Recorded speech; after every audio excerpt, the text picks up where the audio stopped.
So Republicans scheduled 3 confirmation hearings today to try to jam them all through of the most unqualified, dangerous people. You had Kash Patel, who Donald Trump put to lead the FBI. You had Tulsi Gabbard, who Donald Trump put to be the director of national intelligence. And you have anti-vaxxer RFK Jr., who Donald Trump put to run Health and Human Services. The hearings went off the rails awfully quickly today. We try to keep track of them all here on the MeidasTouch network. Here, Kash Patel, who Donald Trump once appointed to lead the FBI, is asked, can you simply say that Joe Biden won the 2020 election? Kash Patel refuses to do so. Play this clip. Can you say the words, Joe Biden won the 2020 election? Joe Biden was the president of the United States. You know, I'm going to stay on this. There's a difference. I can say the words, Donald Trump won. I don't like to say it, but I must say it. Next up, you have Democratic Senator Dick Durbin asked Kash Patel about creating a musical with the January 6th insurrectionists and a song called the J6 Choir, which was used to replace the national anthem at Donald Trump campaign events. Play the clip. Tell me about your J6 choir. What is that? Well, it's not my choir. It's simply a recording that was utilized to raise funds for families in need of nonviolent offenders. Who sings on this recording? I don't know, Senator. What did you have to do with it? Simply to raise funds to assist families of nonviolent offenders whose kids needed college education payments and whose rent needed being paid. My understanding is that the performers on this J6 choir were the rioters who are in prison. I'm not aware of that, sir. I didn't have anything to do with the recording. You weren't aware of who made the recording? No, Senator. Now, I want to show you this clip first to show you Kash Patel is a liar. Some may call that committing perjury. Others may say lying, but I'll leave that distinction or determination up to you and your opinion. But here Kash Patel appears repeatedly on a show called Stu Peters, which spreads some heinous conspiracies and lies and a bunch of toxic, dangerous stuff. I want you to watch him first appear, because then I'm going to show you a clip where Kash Patel says, Stu, I don't know this guy. So first, let me give you receipts. Play the clip. Thank you so much for being here. We appreciate it. Thanks, Stu. Always love coming on your show. Kash Patel, thank you so much for making the time to be here with us. We appreciate it. Thanks, Stu. Appreciate it. Thank you so much for being here. We appreciate it. Thanks, Stu. Appreciate it. See you soon. I got to go, Kash. Thank you so much for being here. We really appreciate it. Thanks, up against a hard break here. Thank you so much for being here. We appreciate it. Thanks so much. Appreciate it, Stu. Kash Patel, thank you so much for being here. We appreciate it. Thanks so much, Stu. Appreciate it. You've got a great show. Thank you. Thank you for that montage, Ron Filipkowski, our editor-in-chief. Now, Democratic Senator Dick Durbin asks Kash Patel, do you know who Stu Peters? Are you familiar who that is? And Kash Patel's like, nope. Watch this. Stu Peters, does that name ring a bell? I'm sorry, what? Are you familiar with Mr. Stu Peters? Not off the top of my head. He made 8 separate appearances on his podcast. He promoted outrageous conspiracy theories and worked with a prominent neo-Nazi. There are more. Ted Nugent, it goes on, list goes on. I'm just asking, when it comes to your association with individuals, why are so many of them in this category?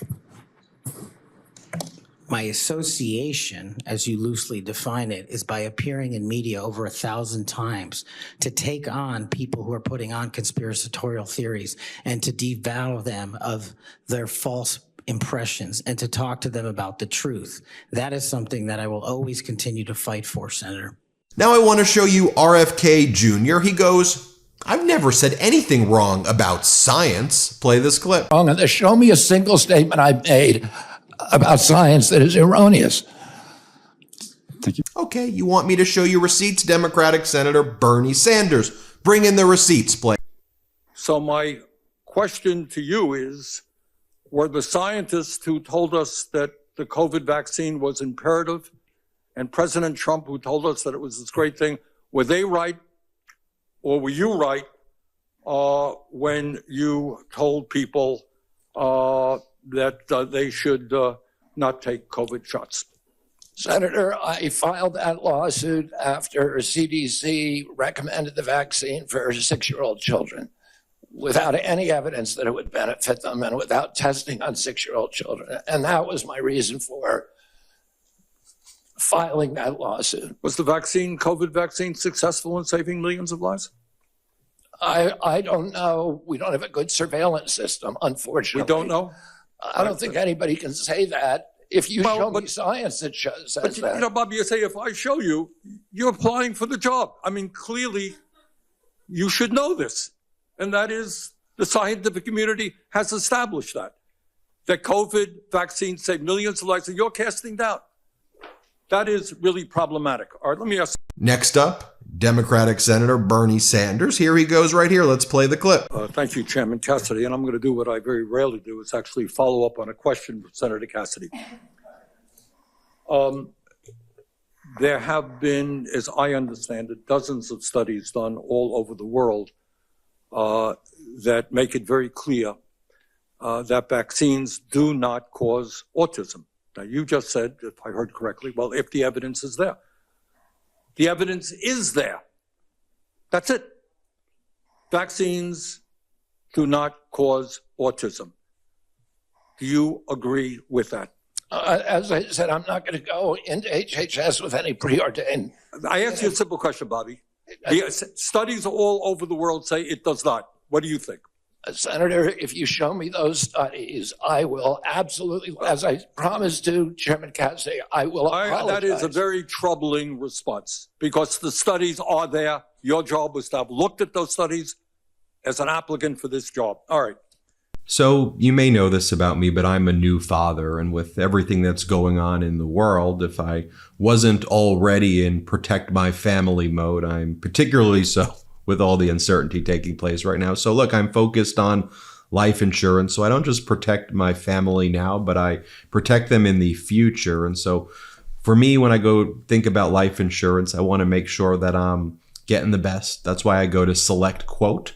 Select Quote is one of America's leading insurance brokers with nearly 40 years of experience, helping over 2 million customers find over several hundred billions of dollars in coverage since 1985, which is the year I was born.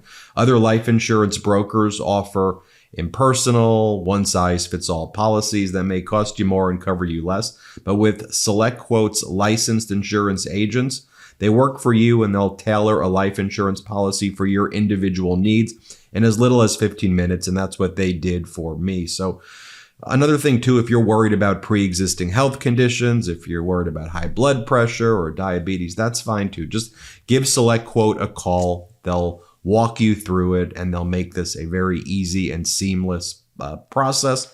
And they'll ease your mind the way they did for me. So get the right life insurance for you for less at selectquote.com/Meidas. Go to selectquote.com/Meidas today to get started. That's selectquote.com/Meidas. Next up, we have Senator Murray talking to Democratic Senator Murray, responding to JFK Jr. right here. Play this clip. I do want to ask you a question about character. I still believe character matters, and I want to let you respond to this. You were accused of sexual harassment and assault by Eliza Cooney, who was first hired as a part-time babysitter by your family. When you were confronted about this accusation, you said you were, quote, not a church boy, and that you, quote, have so many skeletons in my closet. You then texted Ms. Cooney an apology and indicated you had no memory of what she described. Mr. Kennedy, I'm asking you to respond to those accusations seriously in front of this committee. Did you make sexual advances towards Ms. Cooney without her consent? No, I did not. And that story has been debunked. But why did you apologize to her then? I apologize for something else. That's not my understanding. Let me just ask you. All you have to read is the text which she published. It's not for that. That is not how I've read it. Are there any other instances where you have made sexual advances towards an individual without their consent? Just yes or no? No. No. Here is Democratic Senator Sheldon Whitehouse. Let's play it. And here's what this nominee himself has said about using his office to prosecute journalists.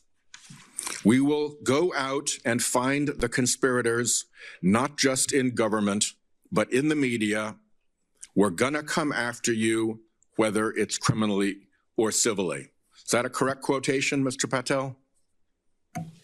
Senator, that's a partial quotation, But it's correct. in part. Democratic Senator Murphy, let's play it. Let me finish what I'm saying. You made some grave accusations. Pedophilia to the administration of vaccines? It wasn't pedophilia. So it was a perfect metaphor. Well, if you have 1 in 36 kids who has neurological injuries, and if that is, linked, that's something that we should study. Is it a perfect metaphor? It's not a perfect metaphor, but there's no metaphor that's perfect. But I am pro-vaccine. I am going to support the vaccine program. I want kids. Democratic Senator Hirono to Patel, let's play it.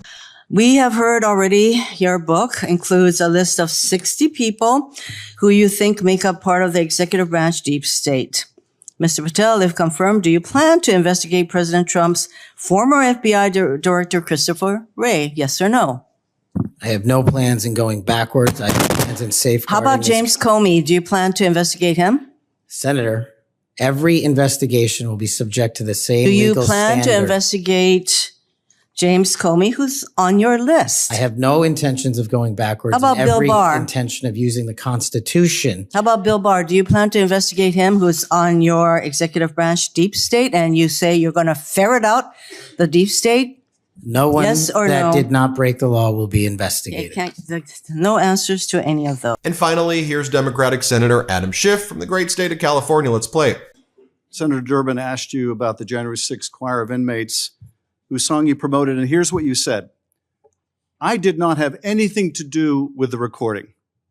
I did not have anything to do with the recording. Do you stand by that testimony, Mr. Patel?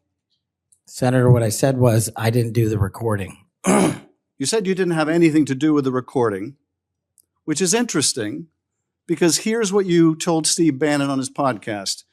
So what we thought would be cool is if we captured that audio and then, of course, had the greatest president, President Donald J. Trump, recite the Pledge of Allegiance, then we went to a studio and recorded it, mastered it, digitized it, and put it out as a song now releasing exclusively on the War Room. We.